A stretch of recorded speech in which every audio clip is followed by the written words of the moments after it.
একটার সাথে আরেকটার কি বলে কন্ট্রাডিক্ট করতে পারে না। এটা সাংঘর্ষিক না, কখনোই সাংঘর্ষিক না। হ্যাঁ, আমরা যে সময়টুকু ধরেন জুন থেকে যদি পরের এপ্রিল পর্যন্ত প্রায় 2 বছর হয়েছে, ধরেন 10 মাস করলেন কি? এই 10 মাসে অগ্রগতিটা কি আমার দেখান একটা। পরের 10 মাসে যে অগ্রগতি হবে আমি এরকম কোনো সম্ভাবনাও দেখছি না।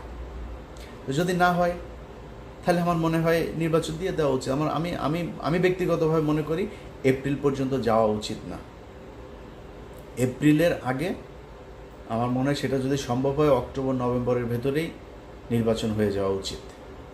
কারণ যারা এই গত 10 মাসের যেই সময়, এই সময় যাদের হাতে সবচাইতে এক্সট্রিম পাওয়ার প্র্যাকটিস করার সুযোগ ছিল, তারা যেহেতু পারে নাই, সেই সময়ে যেহেতু পারেন নাই, পরের 10 মাসে পারবেন না, এটা মোটামুটি কনফার্ম। যেদিন বলেছেন আমি পদত্যাগ করতে চাই, ওই দিন আপনার শক্তি শেষ। এবং আমার যতটুকু আমার কাছে তথ্য আছে আপনাদেরকে থাকতে দেওয়া হবেও না। বিএনপির ব্যাপক কর্মসূচি, তারা আমার কাছে থাকা তথ্য অনুযায়ী তারা ঝামেলা করবে, তারা আন্দোলন করবে আপনারা সরায় দেওয়ার জন্য। এবং সেটা কাটিয়ে ওই যে ওইভাবে রাতের বেলা তারপর বললাম আমি তো থাকতে চাই না, অভিমান হয়েছে, আমি দেশে থাকবো না, চলে যেতে পারবেন। এর বাইরে কোনো কিছু করতে পারবেন না।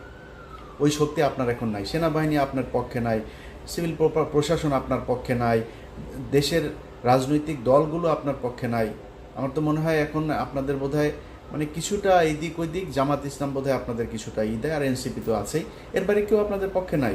আপনি থাকবেন কীভাবে? বাট অনেকক্ষণ সমালোচনা করে আবারও বলি, ডক্টর ইউনূস, আমরা আসলেই চাই আপনি, এবং শেষ দিন পর্যন্ত একটা কথা বলে যাই, এর আগেও বলেছে আজকেও বলছি, শেষ দিন পর্যন্ত আমার নিঃশ্বাস যতদিন থাকবে আমি স্টুডেন্টদেরকে সর্বোচ্চ সম্মানের চোখে দেখতে চাই, সর্বোচ্চ সম্মান করব। কারণ এদের কারণে আজকে এই বিএনপি যে ক্ষমতায় আসতে চায়, নির্বাচন চায়, এটা বলার সুযোগ পেয়েছে তাদের কারণে। তো 24-এ নির্বাচন হয়েছে, আবার 29-এ নির্বাচন হইতো, এর আগে নির্বাচন নিয়ে কথাও বলতে পারতেন না। এদের কারণে এরা জীবন দিয়েছে, বিশাল খারাপ সময়ে তারা সাহস নিয়ে তারপরে এগিয়ে এসেছিল, যেই কারণে তাদের প্রতি সর্বোচ্চ সম্মান থাকবে। ডক্টর ইউনূসের প্রতি অসম্মান দেখানোর কোনো সুযোগ নাই। এই লোকটা ব্যক্তিগতভাবে আমাদের দেশের কোনো ক্ষতি করে নাই। এই লোকটার কারণে গত 10 মাস যে দেশে যে একটা সরকার অন্তত আছে, সেটাও এর কারণে সম্ভব হয়েছে। আদারওয়াইজ যে ষড়যন্ত্রে গত 10 মাসে বিএনপি, এই আওয়ামী লীগ এবং ইন্ডিয়া করেছে, এই ষড়যন্ত্র কাটিয়ে ডক্টর ইউনূসের থাকার সম্ভব হতো না। সো তাকে এইটুক ক্রেডিট দিতেই হবে, এবং এই কারণে তার প্রতি সম্মান, সর্বোচ্চ সম্মান জানিয়ে বলছি যে ডক্টর ইউনূস, আপনি দেশ চালাতে ব্যর্থ হয়েছেন। আপনি যেই শক্তি, যেই কঠোর হওয়ার দরকার ছিল, সেটা হইতে পারেন নাই। আমি যদি এখন একবারে বলি যে বিএনপির চাঁদাবাজি অবশ্যই হয়েছে, চাঁদাবাজি, এই চাঁদাবাজির জন্য আপনি দায়ী, আপনার প্রশাসন দায়ী। কারণ কোনো দেশে চাঁদাবাজি হচ্ছে, সেটার জন্য যেই পদক্ষেপ নেওয়া দরকার আপনি নেন নাই। আর ভাই তারেক রহমান লন্ডনে বসে থাকা, সেইখান থেকে সে যে কজনরে বহিষ্কার করেছে এই পর্যন্ত চাঁদাবাজির জন্য, আপনি অতজন মানুষের চাঁদাবাজির জন্য আটকও করেন নাই। আপনার কাছে কেমনে আমরা আশা করব যে আপনি ভালো করে দেশ চালাবেন, কিছু একটা করবেন? অতএব আমি মনে করি যে বিএনপি এই নির্বাচন হওয়া দরকার।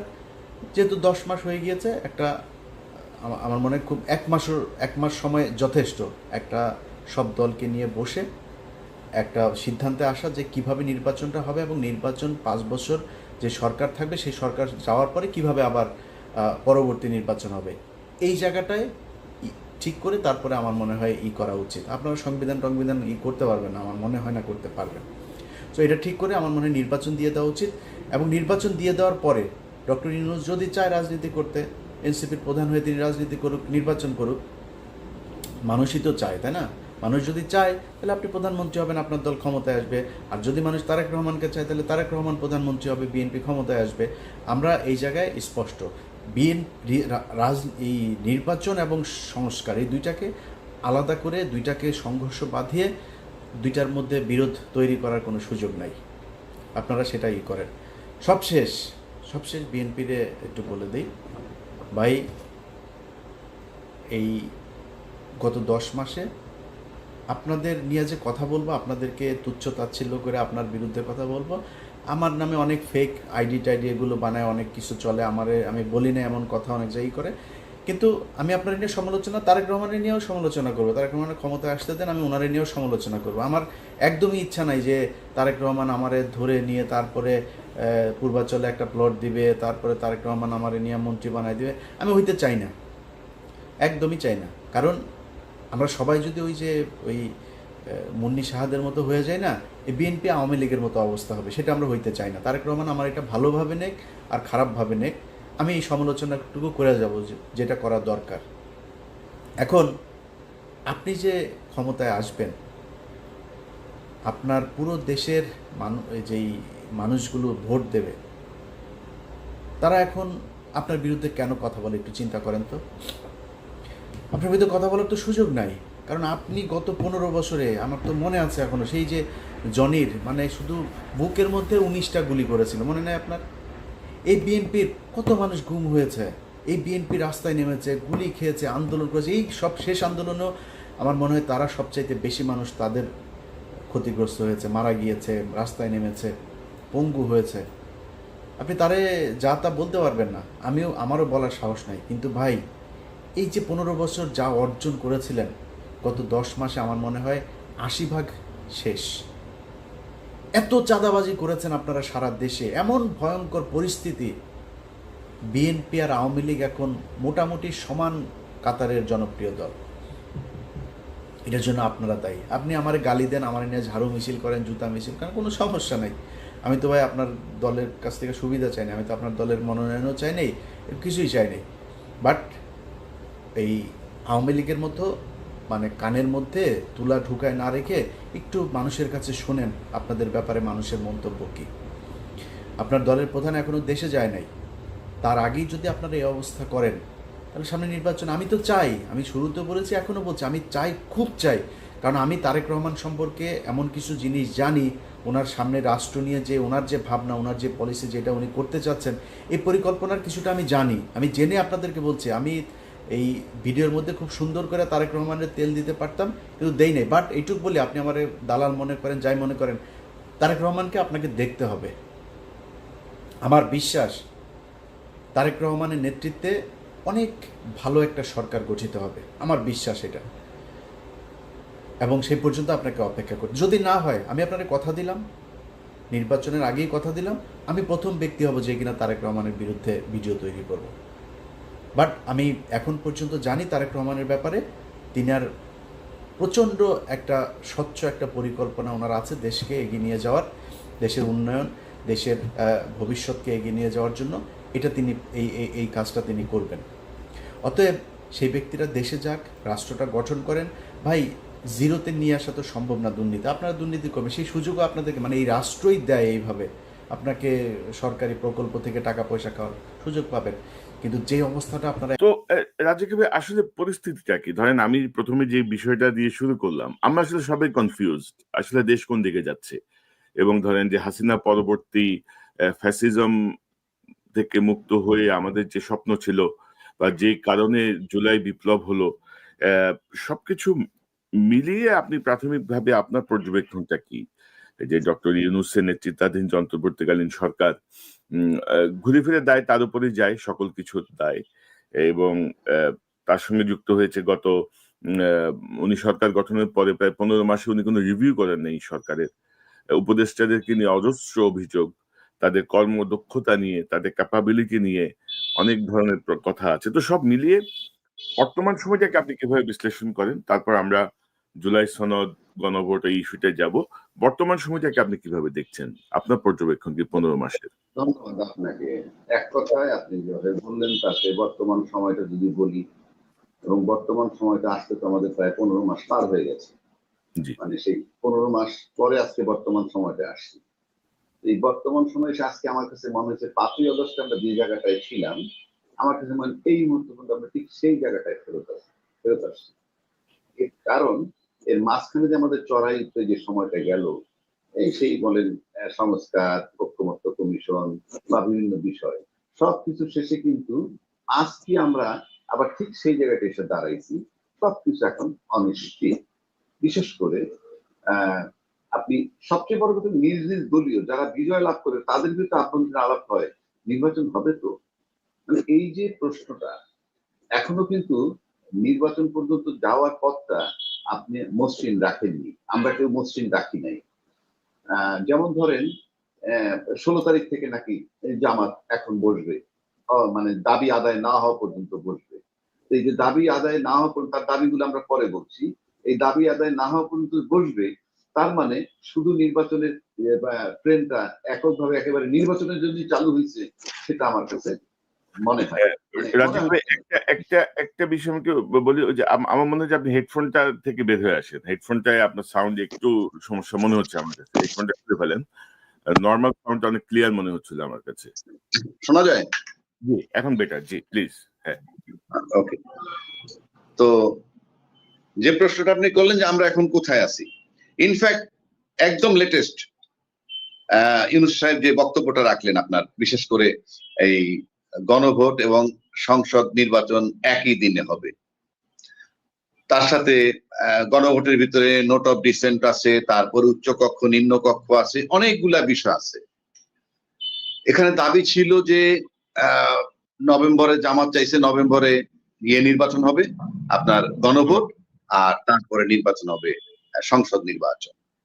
আমি কিন্তু আজকে থেকে 6 মাস যাবত চিৎকার করে বলে আসছি যে বাংলাদেশটায় আমাদের যে সংবিধানটা, সবাই বলতেছে এই সংবিধান মোতাবেক ইউনূস সাহেব ওত নিছে এবং এই সংবিধান মোতাবেক নির্বাচন হতে যাচ্ছে। আমি এটা বিরাট চ্যালেঞ্জ করেছি যে দেখেন, সংবিধানের 106 ধারা মোতাবেক সুপ্রিম কোর্ট একটা পরামর্শ দিয়েছে কি, এইরকম একটা কনস্টিটিউশনাল ভ্যাকুয়াম, কথা দেখেন, কনস্টিটিউশনাল ভ্যাকুয়াম মানে সাংবিধানিক শূন্যতা, এমন ক্ষেত্রে একটা অন্তর্বর্তীকালীন সরকার বসানো যেতে পারে। এইটুক ছিল সুপ্রিম কোর্টের ফাইন্ডিংস। তার আলোকে দল মত নির্বিশেষে সবাই এই অন্তর্বর্তীকালীন সরকারকে বসালো। এবং অন্তর্বর্তীকালীন সরকারটা, কনক ভাই, এটা বোঝার জন্য কিন্তু আইনস্টাইন হইতে হবে না। আমার যে বর্তমান সংবিধান, তার ভিতরে কি অন্তর্বর্তীকালীন সরকার বলতে কোনো সরকার আছে? না, নাই। তার ভিতরে কি তত্ত্বাবধায়ক সরকার আছে? নাই। আছে কি? শুধু প্রধানমন্ত্রী। তা আমার কথা, অন্তর্বর্তীকালীন সরকারের কথা যখন সংবিধানে বলা নাই, ওই সংবিধানটা সে ঢুকবে কি করে? কি করে ঢুকবে? এই যে আমি কথা বলতেছি এখন, এটা অন এয়ারে যাচ্ছে, অন্য কোনো তৃতীয় ব্যক্তি কথা বললে কি আপনার এই চ্যানেলে এখন অন এয়ারে যাবে যদি সে লিঙ্কটা না পায়? না। তো বিষয়গুলো তো আপনাকে সেভাবে নিতে হবে। তাহলে কিভাবে চলছে দেশটা? অন্তর্বর্তীকালীন সরকারের অন্তর্বর্তীকালীন সংবিধান, এবং সেই সংবিধানের কোত্থেকে আসতেছে? সেটা হলো ইউনূস সাহেবের চিন্তা ভাবনা। উনি যেভাবে চিন্তা করছেন সেভাবে চলছে। আমি তর্কের খাতিরে বুঝানোর জন্য, দেশবাসীকে বুঝানোর জন্য বলছি, আমার বর্তমান এক্সিস্টিং যে সংবিধানটা আছে, সেই সংবিধানে কোথাও বলা আছে যে নির্বাচনের আগে তোমরা সংস্কার কমিটি নিয়ে বসবা, নির্বাচনের আগে ঐক্যমত্য কমিশন গঠন করবা, আপার হাউস, লোয়ার হাউস, এইগুলি কি আমাদের সংবিধানে আছে? নাই। তাহলে আপনি কি আলাপ করলেন এইগুলো এতদিন? 1 নম্বর। 2 নম্বর, এই সংবিধান, এক্সিস্টিং সংবিধান মোতাবেক বলা আছে সংসদ ভেঙে যাওয়ার পর পরবর্তী 90 দিনের মধ্যে নির্বাচন দিতে হবে, এটা আপনি নিশ্চয়ই জানেন। তারপরে কোনো কারণে যদি 90 দিনের মধ্যে নির্বাচন না হয়, তাহলে আরো 90 দিন পাওয়া যেতে পারে, তাতে 180 দিন, অর্থাৎ সর্বোচ্চ 6 মাস। এই যে ঐক্যমত্য কমিশনের সাথে 7-8 মাস আলাপ করলাম আমরা, দেশের বিজ্ঞ রাজনীতিবিদগণ, তারা কি একবারও ইউনূস সাহেবের কাছে প্রশ্ন করছি, আপনি যে এই সংস্কার নিয়ে বসছেন, সংস্কার নিয়ে কথা বলতেছেন, কিন্তু নির্বাচনের তো বাধ্যবাধকতা আছে সংবিধান মোতাবেক, সেটা আপনি ফলো করছেন না কেন? কেউ কি রেজ করছে কিনা আপনার জানা মতে? কেউ তো রেজ করেনি। তার মানে কি, ইউনূস সাহেব যেটা বলে সেটাই সংবিধান, এবং তারা মেনে নিছে। দেখেন, আপনি কেউ কিন্তু প্রতিবাদ করেনি। অথচ তর্ক যখন করতে যায় তখনই বলে যে এই সংবিধান মোতাবেক উনি ওত নিছেন, কাজে উনি এই সংবিধান মোতাবেক আছেন।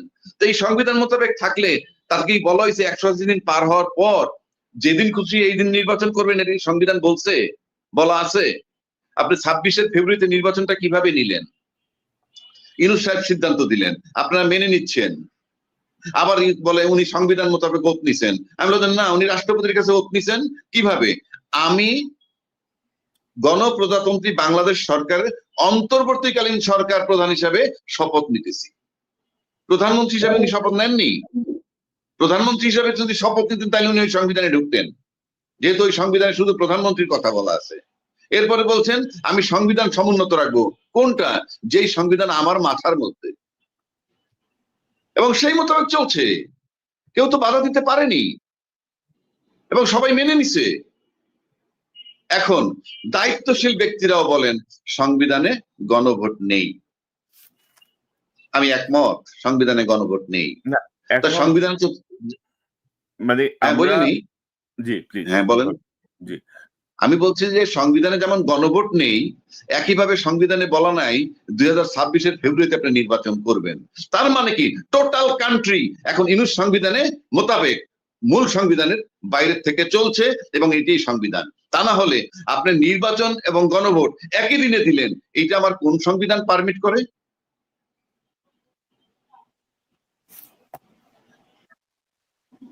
কাজে এই বিষয়টা পরিষ্কার যে ইউনুস সংবিধানে দেশ চলছে, অথবা উনি যে সিদ্ধান্ত নেন সেরকমই চলছে।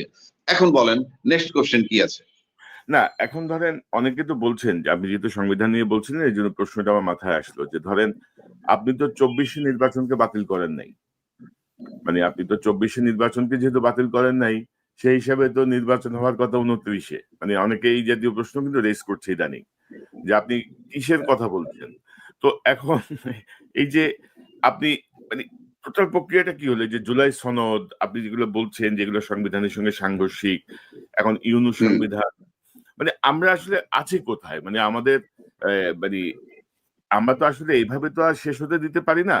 আমাদেরকে তো একটা সমাধানে আসতে হবে, গ্রহণযোগ্য সমাধানে। জুলাই বিপ্লবের চেতনার আলোকে আমাদেরকে একটা সিদ্ধান্ত নিতে হবে। তো এখন মানে কি কোন জায়গায় আমরা আছি? এখন আপনি যেটা বলছেন এইটা কিন্তু এই সমাধান আমি দিয়েছিলাম যে এটাকে সমাধান করা যায়। কেউ কেউ বলেন খুব সহজ সরল সমীকরণ করে দেন, কি নির্বাচন হয়ে যাওয়ার পর সমস্ত কর্মকাণ্ড আমরা রেটিফাই করে দিব। আরে ভাই, আপনি ওই পর্যন্ত যাবেন কিভাবে? আপনি তো পার্লামেন্ট পর্যন্ত যেতে হবে একটা বিধান নিয়ে, তারপরে না আপনি রেটিফাই করবেন। তাহলে তো বাংলাদেশ সংবিধান লাগবে না, অলওয়েজ নির্বাচন করে তারপর সংসদে ঢুকে বলবেন এই যে নির্বাচন হয়েছে এইভাবে, এটা বৈধতা দিলাম। আপনি পার্লামেন্ট পর্যন্ত যাওয়ার তো একটা প্রক্রিয়া লাগবে।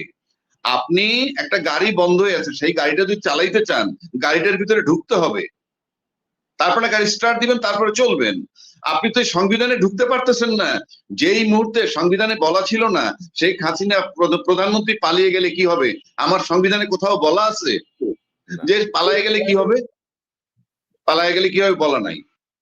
এখন আসেন, দা মোমেন্ট উনি পালিয়ে গেছেন ঠিক ওই মুহূর্ত থেকে নির্বাচন সংক্রান্ত বিষয়টা ফুল স্টপ, একদম থেমে গেছে। ওখানে আর কিছু করার নাই। আপনি সে কারণে কিছু করার নাই বিধায় অন্তর্বর্তীকালীন সরকার হিসেবে চলছেন। যদি ইউনূস সাহেবকে বলা হয়তো যে ঠিক আছে ওনাকে আমরা বিকল্প প্রধানমন্ত্রী হিসেবে নিয়োগ দিলাম, তাহলে 29 সাল পর্যন্ত উনি থাকতেন। পরিষ্কার। আর যারা বলেন আপনি সংবিধান সংসদে গেলে ঠিক করে ফেলবেন, আচ্ছা ধরেন আপনি যখন নির্বাচনটা তফসিল ঘোষণা করবেন, এই নির্বাচন কমিশন তফসিল ঘোষণা করার সময় বলা হয় যে গণপ্রজাতন্ত্রী বাংলাদেশ সরকারের বা বাংলাদেশ সংবিধানের এত নম্বর অনুচ্ছেদ মোতাবেক আমি তফসিল ঘোষণা করছি, বলে না? জি হ্যাঁ, তাহলে এখন যদি উনি তফসিল ঘোষণা করেন, কোন তফসিল মতো কোন ইয়ে মোতাবেক করবেন? সংবিধানের অনুচ্ছেদ মোতাবেক যদি করতে যান কিভাবে ঘোষণা করবেন? মেয়াদ তো শেষ হয়ে গেছে বহু আগে। আপনি ফেব্রুয়ারি 2026-এ নির্বাচন ওই সংবিধান মোতাবেক কিভাবে দিবেন? এটা সমাধান আমি দিছিলাম আজকে থেকে 3-4 মাস যাবত বলে আসতেছি, কি যে জুলাই ঘোষণাপত্রটা আমরা করেছি এই যে গত 5ই আগস্টে, সেই জুলাই ঘোষণাপত্রটাকে একটু সংশোধন করলে হয়ে যায়। সেটা কি যে এই সরকারের মেয়াদ, এই সরকারের নাম তো দিছে অন্তর্বর্তীকালীন সরকারের প্রধান হিসাবে উনি দায়িত্ব পালন করবেন, এবং এই সরকারের মেয়াদ 8ই আগস্ট 2024 থেকে 30শে জুন 2026 পর্যন্ত দেওয়া হইল, এবং এই মেয়াদের মধ্যে উনি একটা নির্বাচন কমিশন গঠন করবেন এবং উনি একটা নির্বাচন দিয়ে নির্বাচিত সরকারের ক্ষমতা হস্তান্তর করবেন। এই সংশোধনীটুকু আনলে সেই সংসদ নির্বাচন করে সংসদ পর্যন্ত যাওয়াটার একটা বৈধতা লাভ করে। তারপরে থাকতো আপনার এই গণভোট, এই জুলাই সনদ, এই আপনি তো সেই জায়গাটা রাখেন নাই ভাই। এই গ্যাপটা আপনি কি দিয়ে কভার করবেন? আপনি দেখেন না এখনো করা যায়, এখনো করা যায়। খালি বলে যে আমরা সংসদে গিয়ে ঠিক করব। আমরা সংসদে যাচ্ছেন কিভাবে? যাওয়ার প্রক্রিয়াটাই তো অবৈধ। যাওয়ার প্রক্রিয়া অবৈধ না, আপনি যেতেই পারতেছেন না, আপনি গায়ের জোরে যাচ্ছেন, একটা গোজামিল দিয়ে যাচ্ছেন।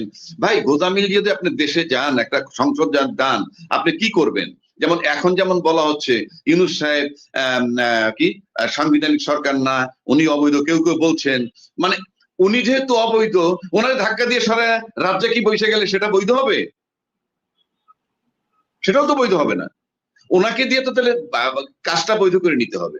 এখন আসেন, উনি এই যে গণভোট এবং সংসদ নির্বাচন একই দিলেন, এটার অর্থ কি হয়েছে? এটার ভ্যালু কি? এটা কি আছে? হ্যাঁ ধরেন জি বলেন। এই যে আমাদের ঐকমত্য কমিশন হলো, ঐকমত্য কমিশন বলছে যে তারা দেশের সকল সংবিধান বিশেষজ্ঞ আইনজ্ঞদের সাথে 14-15টা সেশন মিটিং করেছেন, আইনগত দিক, সাংবিধানিক দিক এগুলো জানার জন্য, বোঝার জন্য। তো ঐকমত্য কমিশনের কার্যক্রমকে আপনি আসলে কিভাবে দেখেন? তারপর আমরা গণভোট প্রসঙ্গে যাচ্ছি, গণভোটের জাতীয় নির্বাচন। না, এই যে ঐক্যমত, এখানেই আমার ব্যথার জায়গাটা, আমার এইখানে। ঐক্যমত্য কমিশনে যারা বসছেন, ইউনূস সরকার এটার প্রধান, উনি না বসলেও উনি প্রধান। আচ্ছা, উনি, আমি নিশ্চিত করে বলে দিচ্ছি যে উনি কোনো রাজনৈতিক ব্যক্তি না, এবং উনি যে চিন্তা ভাবনা করে বসছিলেন, উনি এয়ারপোর্টে বসে বলছিলেন বসার আগে, তোমরা যদি আমার কথা শোনো তাহলে আমি বসবো, আমি যা বলবো শুনতে হবে। আচ্ছা যাক, সেটা বলছিল ছাত্রদের উপস্থিতিতে। তারপরে যখন উনি এসে বসলেন, বসার পর ওনার ধারণা ছিল এই যে ওয়েস্টার্ন মেন্টালিটি নিয়ে আসছে, পশ্চিমা ব্লকের মতো বসবেন, সবাই বোধহয় সেই দেশের মানুষের মতো বসছেন। বসার পর আমার কাছে মনে হয়েছে হার্ডলি 1.5 মাস বা 2 মাস পার করার পর উনি বুঝে ফেলছেন যে না রে ভাই, এইটা কোশ্চিন কালেও কিছু হবে না, এবং ঐক্যমত্য কমিশনের কিছুই রেজাল্ট হবে না। আমার ধারণা এটা বুঝে ফেলছেন। অ্যাটলিস্ট বুঝে ফেলার পর উনি আর আলী রিয়াজ এই দুইজন হয়তো পর্দার আড়ালে প্ল্যান করছেন যে আমাদের কিছু টাইম ক্ষেপণ করতে হবে। এটা আমার ধারণা, বলছি, আই মে বি রং। এই টাইমটা আমাদের ক্ষেপণ করতে হবে, কারণ আমরা নর্মালি যেটা মনে করি যে অফকোর্স উনি যে আসছেন এখানে, ওনার কিছু এজেন্ডা হয়তো ছিল, আমি জানি না, আমার ধারণা। কারণ একটা মানুষ যখন দায়িত্ব নেন এরকম বয়সে, তখন নিশ্চয়ই তার কিছু হিসাব নিকাশ থাকতে পারে। কি তার হিসাব নিকাশ, এবং সেই হিসাব নিকাশটার জন্য কিছু টাইম দরকার। আমার কাছে মনে হয় প্রথম 2 মাস, 1.5-2 মাস পর যখন বুঝলেন ঐক্যমত্য কিছু হবে না, I am sure and we are sure, তখন আমার কাছে মনে হয় একটা টাইম কিলিং এর পথ বেছে নিছেন। এখন প্রশ্ন হচ্ছে যে তাদের কথা আমি বললাম, তারা এই দেশের কালচার বোঝে না, তারা বাইরে ছিল, এবং তারা এই দেশের রাজনীতি বুঝে না, এনজিও সরকার, এবং উনি ওনার স্বার্থ দেখতে, আমি সব একমত হয়ে গেলাম। কিন্তু আমরা যারা বসছিলাম ওখানে, রাজনৈতিক পার্টটা, রাজনৈতিক দলের যে অংশটা, তারা যদি না বোঝেন যে ওনারা টাইম ক্ষেপণ করতেছেন, কিংবা সময়ের ব্যবধান হিসেবে বলছেন ওনারা প্রতারিত করলেন, সেটা তখন বুঝলেন না যে ওনারা প্রতারিত করতে পারেন, এটা কি রাজনৈতিক অদক্ষতা নয়? আপনি যদি আপনার রাজনৈতিক প্রজ্ঞা বা ম্যাচুরিটি দেখাইতে পারতেন, তাইলে তো ইউনূস সাহেব এতটুকু যেতে পারতো না। এবং ইউনূস সাহেব যে এইটুক যেতে পারলো, তাতে আমার কাছে টু সাম এক্সটেন্ট মনে হয় আমার দেশের রাজনীতিবিদরা তাকে গত 2 বছর, মানে 6 মাসের মধ্যে যে রাজনৈতিক শিক্ষাটা দিচ্ছেন, তার থেকে কিন্তু আজকে 15 মাস পার করছেন, এবং ফেব্রুয়ারি পর্যন্ত যাবেন। অর্থাৎ ওনাকে রাজনীতিবিদ বানানো হয়েছে। কেন বললাম, আমাদের দেশের যে পরীক্ষিত যে রাজনৈতিক দল দুটো, অতীতের যে 2টা বা 3টার কথা যদি আমি বলি, তারা প্রত্যেকেই যেভাবেই যাক, ক্ষমতায় যাওয়ার পর প্রশাসনকে কিন্তু যে যার মতো করে ব্যবহার করে আপনি প্রশাসনিক প্রেসার দিয়ে এই দেশে তারা টিকে রয়েছে। কিন্তু ব্যতিক্রম, ইউনূস সাহেব 2 বছর টিকে থাকলেন, তার সাথে না ছিল পলিটিশিয়ানদের কোঅপারেশন, না ছিল প্রশাসনিক কোঅপারেশন।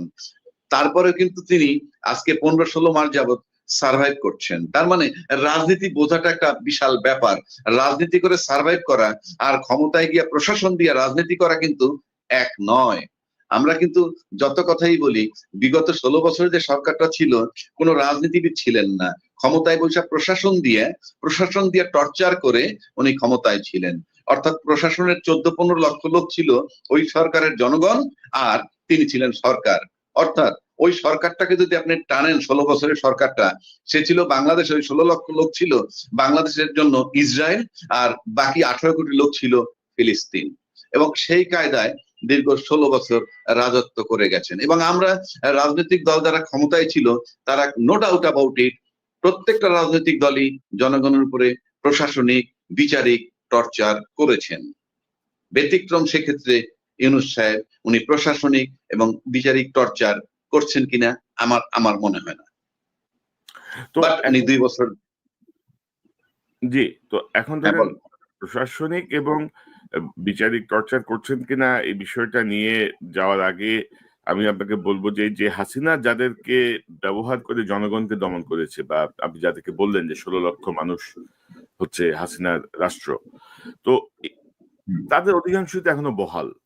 সেনা বলেন, পুলিশ বলেন, প্রশাসন বলেন, মিডিয়া বলেন, কোন জায়গাটা থেকে আসলে আমরা একটা বিপ্লব পরবর্তী যে ভূমিকা মানে সরানো বা ক্লিন করা, সেটা তো আমরা করতে পারিনি।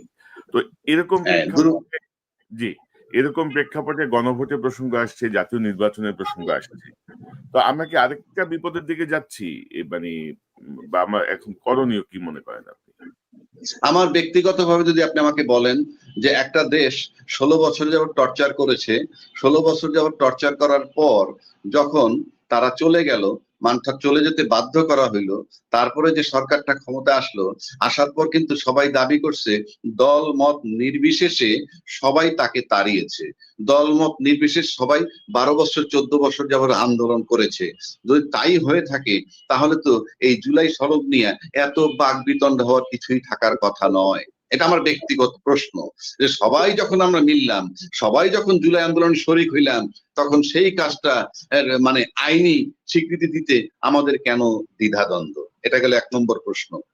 আর 2 নম্বর প্রশ্ন হইলো যে এই জুলাই মানে এই যে আন্দোলনের দাবিদার আমরা সবাই, সেক্ষেত্রে কনক ভাই আমি একটা কথা বলি আপনাকে, যে আজকে যারা তারাইছে তারা হয় সকলের ভিতরে একটা বন্ধুত্ব হবে, অর্থাৎ আমরা সবাই বন্ধু, মানে দল মত সব রাজনৈতিক দলগুলোর ভিতরে কিন্তু বন্ধুত্ব, কিন্তু আমরা কি সেটা পাচ্ছি?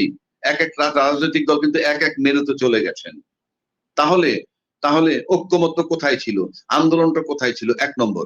2 নম্বর হলো আমরা সাধারণত দেখি আইনি দৃষ্টিকোণ থেকে দেখলে, আপনি কল্পনা করেন এই মুহূর্তে কল্পনা করেন কালকে সকালে ঘুম থেকে উঠে দেখলেন শেখ হাসিনা প্রধানমন্ত্রী। তাহলে আপনি বলেন তো, শেখ হাসিনাকে অপসারণ করছে যে সমস্ত রাজনৈতিক দল বা ছাত্ররা যারা ইনভলভ, তার ভিতরে শেখ হাসিনা কাদেরকে দায়ী করবে বলে আপনার কাছে মনে হয়? ছাত্রদেরকে দায়ী করবে। এই যে আপনি প্রশ্নটা করলেন যে ছাত্রদেরকে দায়ী করবে, তার মানে এই যে ভিকটিম হাসিনা যেহেতু এখনো সার্ভাইভ করতেছে, একমাত্র ভিকটিমই বলতে পারে তাকে তারাইছে কে। সেক্ষেত্রে সবচেয়ে বিপদগ্রস্ত যেহেতু এনসিপি হবে, তাইলে আমরা যারা দাবিদার, আমরা যারা দাবি করি, সেটা কতখানি যৌক্তিক? আমি বারবার একই কথা বলছি, কারণ আপনি দাবিটাকে যদি যৌক্তিক মনে করেন এবং আপনি করে থাকেন, তাহলে তো একটা কাজ আমরা সবাই মিলে করে স্বীকৃতিটা শুধু এনসিপি কে দিব কেন? 1 নম্বর। 2 নম্বর, একটা কাজ সবাই মিলে করলাম, এনসিপি যেন বিপদগ্রস্ত হবে, অন্যরা হবে না কেন? 3 নম্বর, এখন পর্যন্ত শেখ হাসিনা ওভারসিজ যা কিছু বলতেছে, তাতে আপনি দেখেন তো বড় মেজর দলের বিরুদ্ধে কি তার কোনো বক্তব্য আছে, নাকি শুধুই এনসিপি গংদের? এই যে বিষয়গুলা, এই বিষয়গুলাকে আপনাকে বিবেচনায় নিতে হবে, যে তাহলে একটা সরকার যে he is non cooperate from day one, এখন মানুষ বলতে পারে কেন আমরা তো কোঅপারেট করছি, কিন্তু আমরা দেখেন আমরা এই আবহাওয়ার মানুষ, আমরা বাসা থেকে যখন বের হই, বাইরের বাতাসটা ঠান্ডা না গরম এটা কিন্তু আমার শরীর বলে দেয়। সুতরাং আমরা বসে বসে দেখতেছি ইউনূস সাহেব দীর্ঘ 14-15 মাস কি কোঅপারেট পেয়েছেন কি পাননি, আমরা সেটা জানি বা দেখি। সুতরাং তারপরেও যে আজকে এই পর্যন্ত উনি আছেন, সেটা একান্তই তাদের কৃতিত্ব। এর মানেই না যে আমি ইউনূস সাহেবের প্রশংসা করতেছি।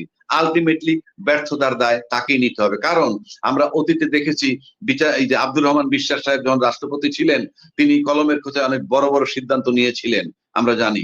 সেখানে অভ্যুত্থান হওয়ার ব্যাপার স্যাপার ছিল, আপনার যদি মনে থেকে থাকে, খুব ডিটেলস বলার দরকার নাই। সুতরাং আপনি ইউনূস সাহেবের ব্যর্থতার দায় তাকেই নিতে হবে। আপনি মেজর কোনো সিদ্ধান্ত নিতে পারেন নাই, যদিও আপনি একটা খুব খারাপ অবস্থা আছেন, কারণ বাংলাদেশে এই প্রথম যখন উনি ক্ষমতা আসছেন, টেক ওভার করছেন, তার আগের ঘটনায় আপনার বাইতুল মালের খতিব পালায়ে গেছে, আপনার বাংলাদেশ ব্যাংকের গভর্নর পালায়ে গেছে, পুলিশ পালায়ে গেছে, অতি সম্প্রতি 10 দিন আগে একজন ডিআইজি পালায়ে গেছে, 1 মাস 2-4 দিন আগে একজন জেনারেল পালিয়ে গেছেন। এই সবকিছু মিলেলে বোঝা যায় দেশের সার্বিক প্রশাসন পরিস্থিতি এখনো টালমাটাল। সেই ক্ষেত্রে আমার কাছে মনে হয় যে এখন পর্যন্ত যে পরিবেশ ঠিক হয় নাই, এবং এটা সুনিশ্চিত। আর সেক্ষেত্রে উনি নির্বাচনটা নিয়ে গেলেন, গণভোট এবং সংসদ নির্বাচন একসাথে নিছেন। আমার কাছে মনে হয় এগুলো অনেকগুলো ডাইমেনশন আছে, যেটা আমার কাছে ব্যক্তিগতভাবে মনে হয়। 1 নম্বর হলো বিএনপি একটা বড় দল, বিএনপি কালকে আন্দোলনের নামলে ইউনূস সাহেব টিকতে পারবে না, এতে কোনো সন্দেহ নাই। আমি সরাসরি কথা বলি, এতে কোনো সন্দেহ নাই। আর জামাত এনসিপি, যেটা আমি বুঝি বডি ল্যাঙ্গুয়েজে, তারা এই সরকারের বিরুদ্ধে আন্দোলনে নামবে না। এখন বিএনপি যদি নামে মাঠে, এই সরকার টিকবে না, তাকে চলে যেতে হবে। সেক্ষেত্রে আমার কাছে মনে হয় সরকারের কিছু রেসপন্সিবিলিটি উনি নিচ্ছেন, যেমন ওনার সেফ এক্সিট দরকার, সেটাই উনি এনশিওর করছেন এই প্রস্তাবটা দিয়ে, অর্থাৎ সংসদ নির্বাচন এবং গণভোট একদিনে দিয়ে। এতে কি হবে, অন্তত BNP will be satisfied, number 1।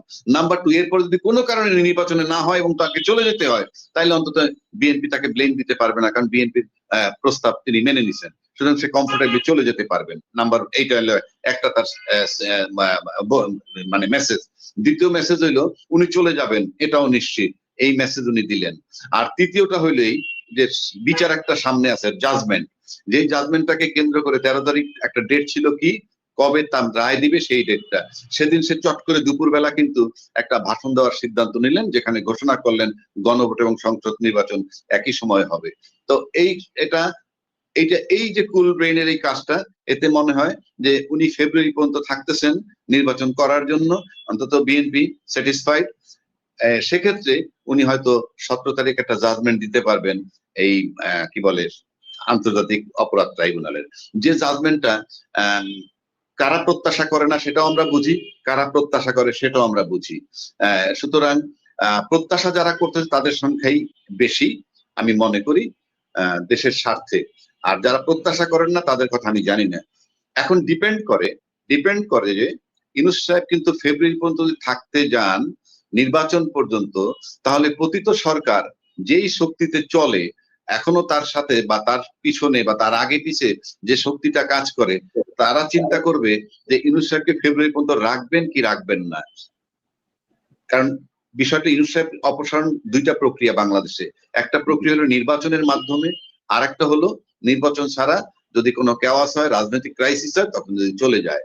তো এখন প্রশ্ন হচ্ছে, এই যে ইউনূস সাহেব আগামী ফেব্রুয়ারি পর্যন্ত থাকবেন, সেটা পতিত সরকারের যে শক্তি, সেই পতিত সরকারের শক্তিটা ওই টাইমটা পর্যন্ত ইউনূস সাহেব যদি প্রেফার করেন, তাইলে নির্বাচনটা হওয়ার একটা সম্ভাবনা আছে বা হতে পারে।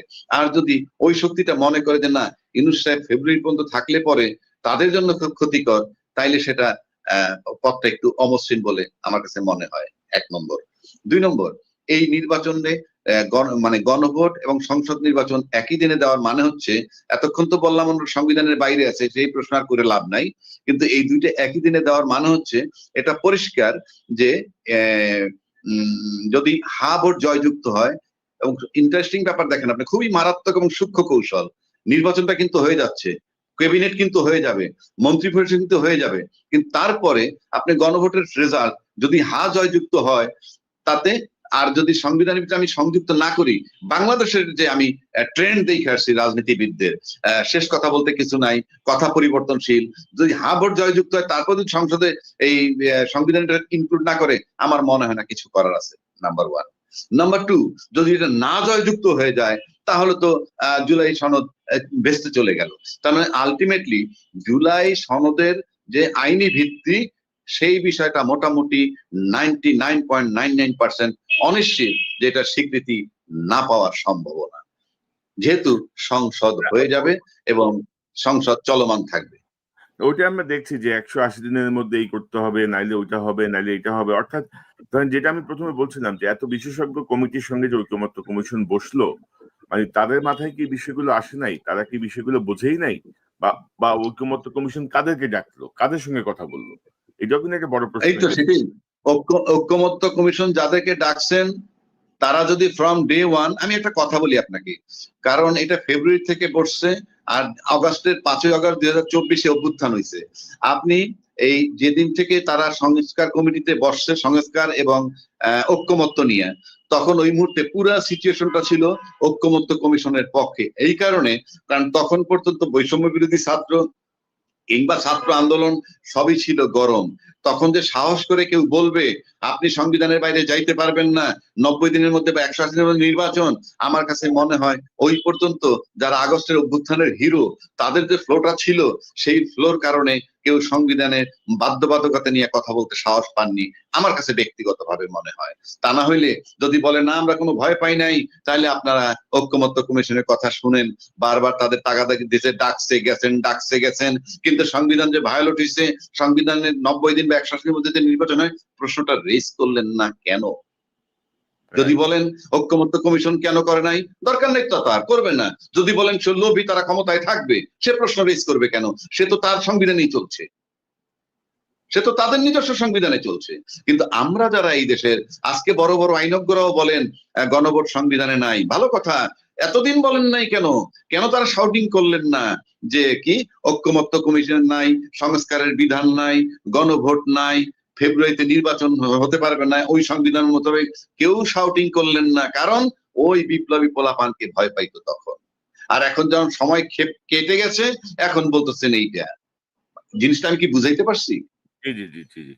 না এখন ধরেন এই যে 22শে নভেম্বর সম্ভবত তত্ত্বাবধায়ক সরকারের বিষয়ে সুপ্রিম কোর্টের সিদ্ধান্ত আসবে। তো কেউ মনে করছেন যে আমরা কি আবার তত্ত্বাবধায়কে ফিরে যাব? অর্থাৎ মানে অন্তর্বর্তী সরকার কি তত্ত্বাবধায়ক সরকার হবে? অলরেডি বিএনপির পক্ষ থেকে কিন্তু এরকম কিছু কথা বলাও হয়েছে যে নির্বাচনকালীন আচ্ছা, তত্ত্বাবধায়ক সরকার। তো এটা আপনি কি হতে যাচ্ছে? আমি আপনাকে বলি সুযোগটা বাংলাদেশের মানুষ তাদেরকে দিয়েছিল, তারা কতটা কাজে লাগিয়েছে দেখেন। 5 তারিখের পরে আপনাদের একদম খুব মানে বড় আকারের যে বিষয়গুলো নিয়ে খুব আলোচনা হয়েছে সেটা নিয়ে যদি বলি, ধরেন এই দেশের মানুষ ভারতের ব্যাপারে প্রচণ্ড রকমের সচেতন এখন, এবং তারা ভারতের যে কোনো ব্যাপারে তাদের জীবন দিতেও প্রস্তুত আছে। 5 তারিখের পর থেকে এই সরকারের বোঝা উচিত ছিল এই গত 15 বছর শেখ হাসিনা যা কিছু করেছে তার বিহাইন্ডে ছিল হচ্ছে ভারত। তারা আমাদের ট্রান্সশিপমেন্ট বাতিল করেছে, আমরা ট্রানজিট বাতিল করেছি, তারা আমি সহ আমার ইউটিউব চ্যানেল সহ বাংলাদেশের বেশ কয়েকটা জাতীয় গণমাধ্যমের ইউটিউব চ্যানেল তারা ব্লক করেছে। আমরা তাদের চ্যানেলগুলো এখন পর্যন্ত বন্ধ করতে পেরেছি। তারা বিভিন্ন সীমান্তে এসে তারপরে আমাদের উস্কানি দিচ্ছে। তারা সেনা মোতায়েন করেছে, বিমান বাহিনী মোতায়েন করেছে, রাফায়েল মোতায়েন করেছে। আমরা তার জন্য কতটুকু কি করতে পেরেছি? আমরা তাদের এখন পর্যন্ত ট্রানজিট বাতিল করতে পারি নাই। আমাদের বন্দর এখনও তারা ব্যবহার করছে, তাদের ট্রান্সশিপমেন্ট আমাদের দিচ্ছে না, কিন্তু আমরা তাদেরকে ঠিকই সেটা দিচ্ছি। আসলে কি আমরা তেমন কিছু করতে পেরেছি? ফারুকি, তারপর এই আসিফ নজরুল, এই দুইজনের ব্যাপারে আমরা শুরু থেকে বলে এসেছি। সারা বাংলাদেশের আমার মনে হয় 95% মানুষ সবাই চেয়েছে, সবশেষ ছাত্ররাও চেয়েছে।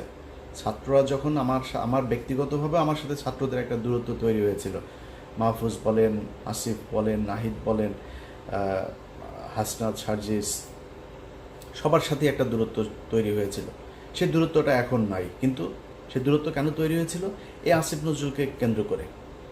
এই আসিফ নজরুল আসিফকে প্রথম আলোতে নিয়ে গিয়েছে, প্রথমা প্রকাশনাতে তার বই প্রকাশ করেছে। আমি তাদের বিরুদ্ধে কথা বলেছি। এখন এই যে আসিফ নজরুলের বিষয়টা ছাত্ররা বুঝলো, বুঝার পরে তারপরে ডক্টর ইউনূসকে বলেছে তারা। আসিফ নজরুলের বিরুদ্ধে সতর্ক করার পরেও এই সরকার কি ব্যবস্থা নিয়েছে তাদের পক্ষে? এমনকি ডক্টর ইউনূস এখন পর্যন্ত গত 10 মাসে জনগণ চেয়েছে এমন কোনো কিছু কি তিনি করেছেন? তিনি মনে হয় খোঁজই রাখেন না। বাংলাদেশের মানুষ কী চায় সেটা তো না, তিনি আর যায়ও না, আসেও না। আপনি কোন সেক্টরটাতে যাবেন বলেন? গেল 10 বছর, এই 10 মাস যদি হিসেব করেন, এই দেশে চাঁদাবাজি হচ্ছে, এই দেশে ঘুষ হচ্ছে, দুর্নীতি হচ্ছে, অনিয়ম হচ্ছে, সবই হচ্ছে। কোনো কিছু কি বন্ধ আছে? এখন বিএনপি ক্ষমতায় থাকে, সব দোষ যদি বিএনপি সরকারের ঘাড়ে পড়ে, যাই হোক, যেটাই ঘটুক, এখন যা হচ্ছে এটার দোষ ডক্টর ইউনূসকে নিতে হবে। আপনি বন্ধ করতে পারেন নাই কেন এই দুর্নীতিগুলো? একটা নর্মাল একটা ধরেন 111 সরকারও আপনার চাইতে অনেক দুর্বল সরকার ছিল। বাংলাদেশের ইতিহাসে এত শক্তিশালী সরকার কোনোদিন আসে নাই।